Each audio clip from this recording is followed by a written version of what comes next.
Hi everybody, TCG player Kevin here. New ban list means new deck list. Will that make Striker somewhat in the meta? Find out. Of course, please leave a like, comment, sub, all that fun stuff. Leave a comment down below. Let me know if Striker is even remotely playable this meta. What do you think? What should I change for this deck list? I am always looking for new ideas, new techs. Just let me know down below. Of course, let's get into the deck profile right now.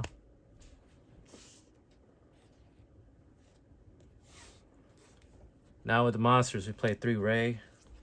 Duh. No RAYE, no play. As I always say, I'm not a rapper. What kind of idiot would say you only play 1 RAYE? But for real though, for now, you should play 3 RAYE. No starter card, can't play the game. You probably lose. So 3 RAYE, of course. And 1 Rosie O'Donnell. You probably don't need to play more than 1 at the moment, at least until Camellia comes out, where you can maybe dole up on some stuff. But Rosie is there just as Linkage OTK potential. That's basically it. I choose to play 1 ham because instant out to anything, right? You never know. You have to deal with Imperial Noir or something similar to that effect. Just out it with ham. Search off, engage, right? It's always good to have something to out something. At least that's the point of Striker, right? It's kind of like a toolbox deck where you. I would personally feel bad if I lost the game because just didn't have the out, right? At least with ham, you have the chance, right? So that's it for Striker stuff, at least for monsters. And then the only hand traps is just Ash. Ash is like the max C of TCG land. Goes into every deck. Always play 3 of her, right? There you go. That's all the monsters. Easy. Easy peasy. There you go. Now the meat and potatoes of the deck is just spells. We'll go with Striker stuff first. So Linkage. Always play 3. It is a starter card. Remember deck building 101. The more starter cards you have, the more consistent you're going to be, more W's you get, right? So always play 3 of Linkage. Also, helps with the OTK. Very important in Striker. And then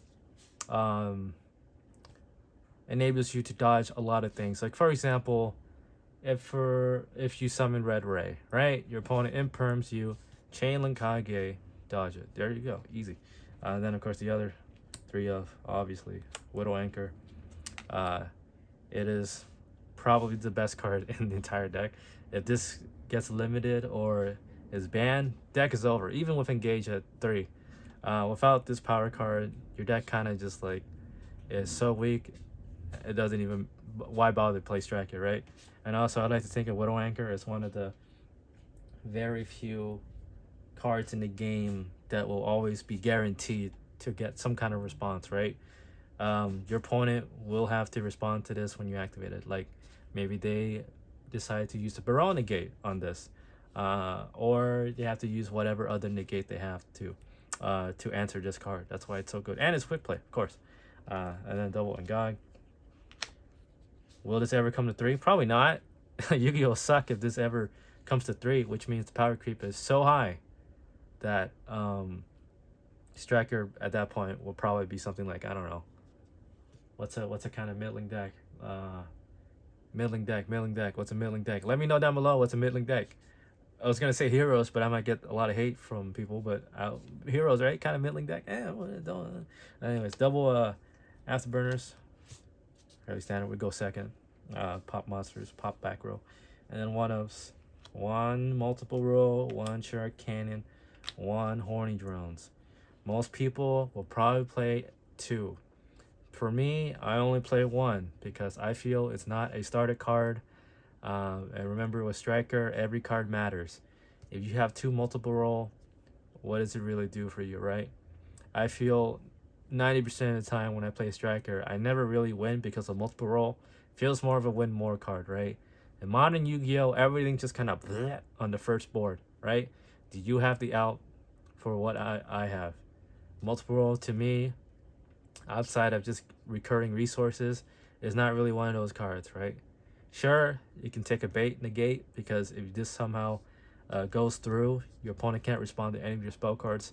Maybe that will matter, but personally for me, feels like a win more card at the moment, right? That's just my opinion, of course. My opinion. I just choose to play 1. Yeah, there you go. And then the non-striker stuff. New ban list. 3 Upstart. Consistency. Turn your thing into a 37 card deck.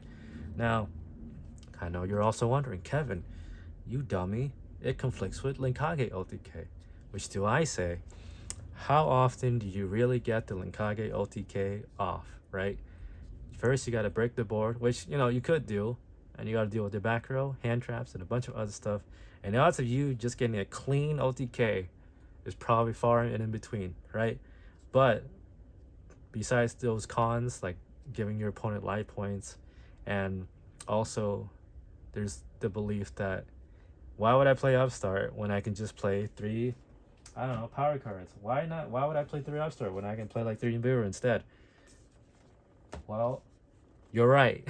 Why would you play Upstart if you could play those kind of cards like extra hand traps? But I feel it is worth it because, again, 37 card deck fills your graveyard, and besides, we're playing a lot of draw power, which you'll see, where you're going to be drawing to your power cards anyways, so it doesn't really matter.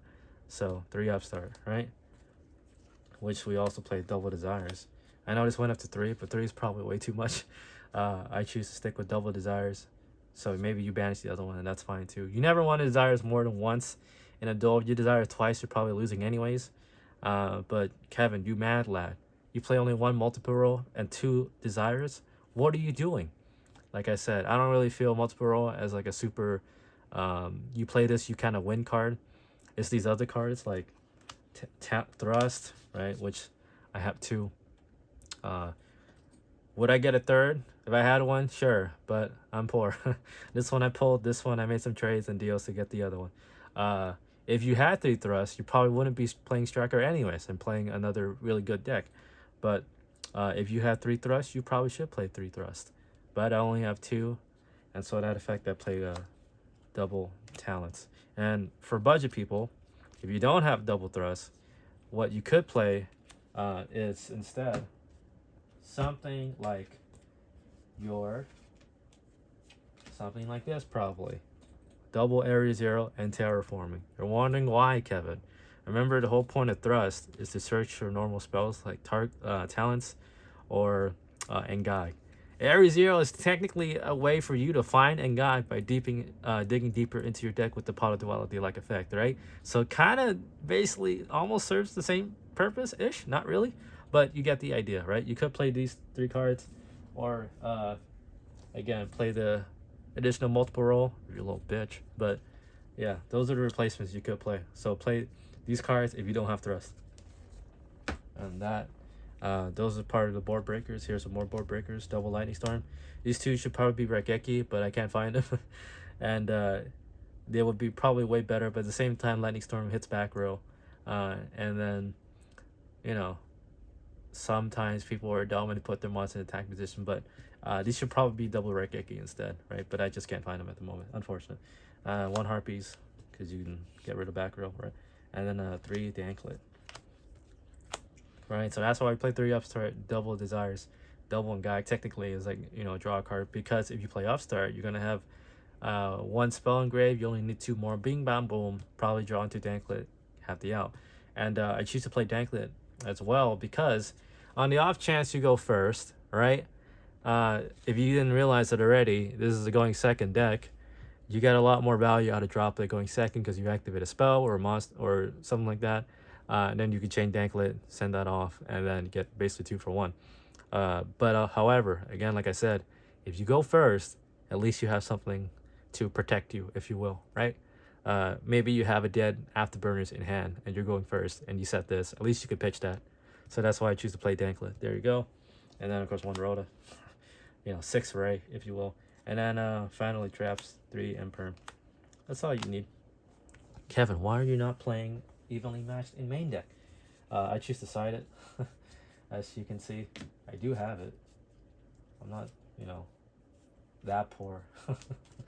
I do have them, as you can see. You could play these as well, but personally to me, sacrificing Linkage OTK and your battle phase, it's not worth it, right? Battle phase is a third of the game, a third of the game of Yu-Gi-Oh! Why would I choose to get rid of a third of the game? And also green ray dump and all that. I don't think it's worth it personally, but of course I side it when you play against back row deck. So that's main deck. Extra deck, of course, not really any different, to be honest. Here we go. 3 red Ray. Because you have to. 3 blue Ray. For now. Right? Because you search. 1 ulti kinda. 2 green Ray. This will probably be cut when Camellia eventually comes out. Because Camellia serves the same role as green Ray, but on your turn 1, right? So for now 2, but maybe you'll cut it out. 1 Iggy Azalea, 1 Zeke, and then the other cards are kind of like whatever you want, to be honest. I feel this is essential. This is the core. You probably should play these cards in your extra deck. So you have 1, 2, 3, 4 flex spots, right? Maybe access code. It's not really, you may need it done for game, but these 4 cards, whatever you want, man, or girl. But I know my demographic, 99.8% male. So there you go. These 4 cards can be whatever you want. No, I don't have IP Little Knight. That's too expensive. Plus, if you have IP Little Knight, why are you playing with Striker, right? Right? That's just my opinion. So there you go. And then 1 token. So that's basically it for the main deck, extra deck. What will you side? Here are some ideas for you, good person. You could play evenly matched. You could play the barrier because of Pearly. There can only be ones at 1 now. Maybe you don't play that, so don't take these out. Pankratops is at 2. Should probably play 2. I will find the other one somewhere. Maybe Nip. Hey, you can play that. Ghost Spell. Maybe you can play that too. Hey, you hate back row? I hate back row too. Maybe you should play some Cosmics. And then,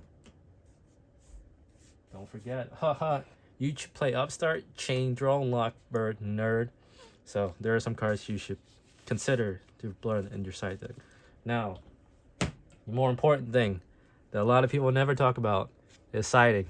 I feel siding is an essential part of Yu-Gi-Oh! That for some reason people don't really talk about too much. I guess because they want to keep the secrets. What do you side out? What is the essential cards you side out? Like I said, you can side these out. Your Upstarts, right? What do you have? Upstarts. So there you go. You side out Upstarts. If you so choose, because then you can just easily replace them with the cards that you said should have been in the main deck anyways. Why are you playing Upstarts? There you go. Side them out for game 2 and 3. Side these out. You want to side more cards? Personally, I feel like you shouldn't side more cards, but hey, maybe you don't play around back. You don't play a back row deck. There you go. Take out your Harpies. Take out your Harpies, and maybe take out your Lightning Storms. Those are some options too. There you go. That's 6 cards you can take out. Of course, if you do play against a back row heavy deck, or you play against an opponent who for some reason always puts their monsters in attack mode, maybe you don't take these out. So, but you want to take out more cards. What do you take out? Here are some suggestions that I think you should probably take out. You can take out that card, Rhoda. Sacrifice some consistency, right? You can also take out some Mama. If you shoot for some reason want to go, or thinking you're going to go first, probably take out the Afterburners. And the other card you can take out as well is, where is it? Probably a talent, right? You want to keep thrust in your deck no matter what, but these cards you can side out. There you go. That's what I would side out, in my personal opinion. But there you go. What did you think of this deck profile? Leave a comment down below. Sorry for the really guerrilla style, amateur-ish deck profile a bit, but you know, work in progress. Thanks for watching. Please leave like, comments up, all that fun stuff. Bye bye.